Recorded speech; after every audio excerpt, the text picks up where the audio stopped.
ദിയ ഫാത്തിമയുടെ തിരോധാനവുമായി ബന്ധപ്പെട്ട് ഓരോ ദിവസവും പുതിയ പുതിയ കാര്യങ്ങളാണ് ഇപ്പോൾ പുറത്തു വന്നുകൊണ്ടിരിക്കുന്നത്. സംഭവം അറിയാമല്ലോ, 8 വർഷം മുമ്പ് കാണാതായ ദിയ ഫാത്തിമയുടെ കഥ. ഇപ്പോഴും ആ കുഞ്ഞിനു വേണ്ടിയുള്ള അന്വേഷണത്തിലാണ് ആ കുടുംബം. അതുമായി ബന്ധപ്പെട്ട പല ഞെട്ടിക്കുന്ന വിവരങ്ങളാണ് പുറത്തു വന്നുകൊണ്ടിരിക്കുന്നത്. ഇതിന് യാഥാർത്ഥ്യമെന്ന് പറയുന്നത് നമ്മളൊക്കെ വിചാരിക്കുന്നതിലും അപ്പുറമാണ്. എന്നിരുന്നാലും ഇപ്പോൾ ഈ സംഭവത്തിനെക്കുറിച്ച് പുതിയൊരു അപ്ഡേറ്റ് വന്നിരിക്കുകയാണ് ഫ്രണ്ട്സ്. പോലീസുകാർ ഈ കേസുമായി ബന്ധപ്പെട്ട് ഉഴപ്പിയതൊക്കെ പോയ വീഡിയോയിൽ നമ്മൾ പറഞ്ഞിരുന്നു. പോലീസുകാർക്ക് കഴിഞ്ഞ കുറച്ച് വർഷങ്ങളിൽ കുഞ്ഞ് എവിടെയാണ് ഉള്ളത് എന്നതിനെക്കുറിച്ച് ഏറെക്കുറെ ഹിൻഡുകൾ വന്നിരുന്നു. പക്ഷേ അതൊക്കെ പോലീസുകാർ അവഗണിക്കുകയായിരുന്നു എന്നാണ് ദിയയുടെ മാതാപിതാക്കൾ പറയുന്നത്. ഇനി പുതിയ അപ്ഡേറ്റിനെ കുറിച്ച് പറയാം. സ്റ്റോറി കേട്ടവർക്കറിയാം, ദിയ നഷ്ടപ്പെട്ട ദിവസം പോലീസ് നായ ദിയ പോയ ദിവസം ഇട്ട ഉടുപ്പൊക്കെ മണപ്പിച്ച് പുറത്തേക്ക് പോയിട്ടുണ്ടായിരുന്നു.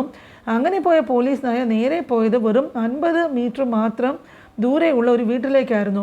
ആ വീട്ടിൽ പോലീസ് നായ ഓടിക്കയറിയപ്പോൾ പോലീസുകാർ അത് അവഗണിച്ചു. അവർ തോടിനെ കേന്ദ്രീകരിച്ച് മാത്രം അന്വേഷണം നടത്തിയെന്നാണ് പറയുന്നത്. അതിനുശേഷം പോലീസ് കേസ് വീണ്ടും റീഓപ്പൺ ചെയ്തു. അപ്പോൾ പോലീസ് നായയെ കൊണ്ട് ഉടുപ്പ് മണപ്പിച്ചുകൊണ്ടായിരുന്നു പോലീസ് നായ ഓടിക്കയറിയത്. ഇതേ വീട്ടിൽ തന്നെയായിരുന്നു. ഈ സമയവും പോലീസ് അത് മുഖവിലക്കെടുത്തില്ല എന്നാണ് പറയുന്നത്.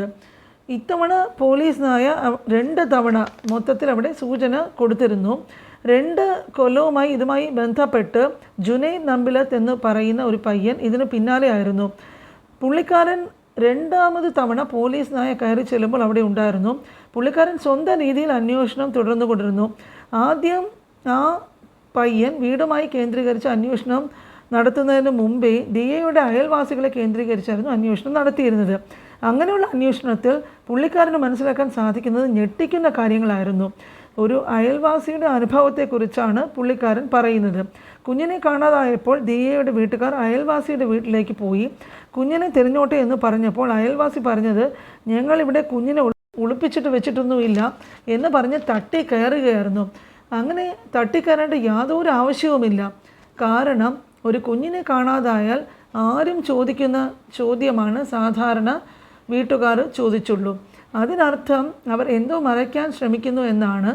നമ്മൾ എപ്പോഴെങ്കിലും ഒരു തെറ്റു ചെയ്ത് പിടിക്കപ്പെടുമോ എന്ന് പേടിക്കുന്നൊരു സാഹചര്യത്തിലാണ് ഒരാൾ നമ്മളോട് എന്തെങ്കിലും ചോദിച്ചാൽ നമ്മൾ അയാളോട് തട്ടിക്കയറുക.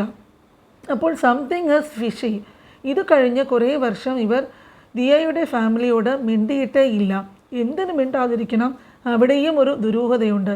ഇതൊക്കെ പോലീസുകാർ ചെയ്യാത്തത് കൊണ്ടാണ് ഒരു പാവം ചെറുപ്പക്കാരൻ ഇതിനായി ഇറങ്ങി വന്ന് ഇതൊക്കെ അന്വേഷിക്കുന്നത് എന്നാണ് ജുനൈദിൻ്റെ ഭാഷ്യം. ഇനി പോലീസിനായി കയറി ഇറങ്ങിയ വീട്ടിൽ ഈ ചെറുപ്പക്കാരൻ അന്വേഷിച്ചു.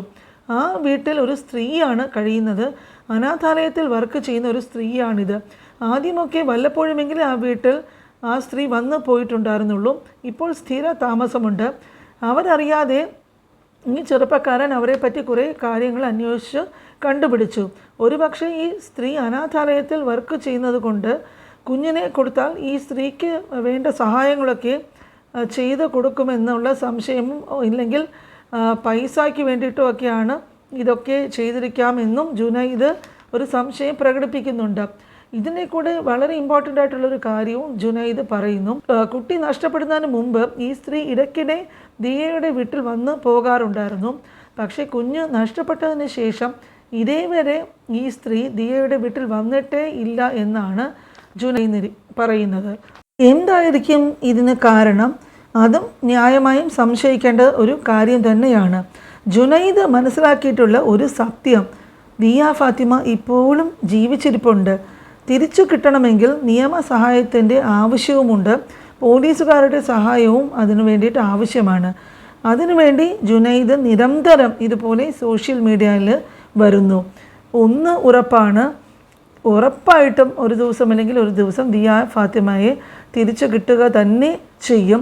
ആ മാതാപിതാക്കൾക്ക് എങ്ങനെയെങ്കിലും ആ കുഞ്ഞിനെ തിരിച്ചു കിട്ടണമെന്ന് ലക്ഷോപലക്ഷം ആളുകളുടെ പ്രാർത്ഥന ഇതിൻ്റെ കൂടെയുണ്ട്. അപ്പോൾ ഈ കാര്യങ്ങളൊക്കെ എത്രയും പെട്ടെന്ന് ഒന്ന് നടന്നു കിട്ടി കുഞ്ഞിനെ എത്രയും വേഗം മാതാപിതാക്കൾക്ക് തിരിച്ചു കിട്ടട്ടെ എന്ന് നമ്മളും എല്ലാവരോടൊപ്പം പ്രാർത്ഥിക്കാം. അപ്പോൾ ഇതിനെക്കുറിച്ചുള്ള അപ്ഡേറ്റുകൾ ഒരുപാട് പേര് ചോദിച്ചിരുന്നു. ഇതൊക്കെ കേട്ടിട്ട് എല്ലാവർക്കും മനസ്സിന് ഭയങ്കര ഒരു ആഘാതമായിരുന്നു. ഒരു ഷോക്കായിരുന്നു എല്ലാവരുടെയും മനസ്സിലും. അപ്പോൾ കുറേ പേര് മെസ്സേജ് വഴി നിരന്തരം ഇതിനെക്കുറിച്ചിട്ട് അന്വേഷിച്ചുകൊണ്ട് ഇരിക്കുകയായിരുന്നു. അപ്പോൾ അവർക്ക് വേണ്ടിയിട്ടാണ് ഞാൻ ഈ വീഡിയോ ഇന്ന് ഷെയർ ചെയ്യുന്നത്.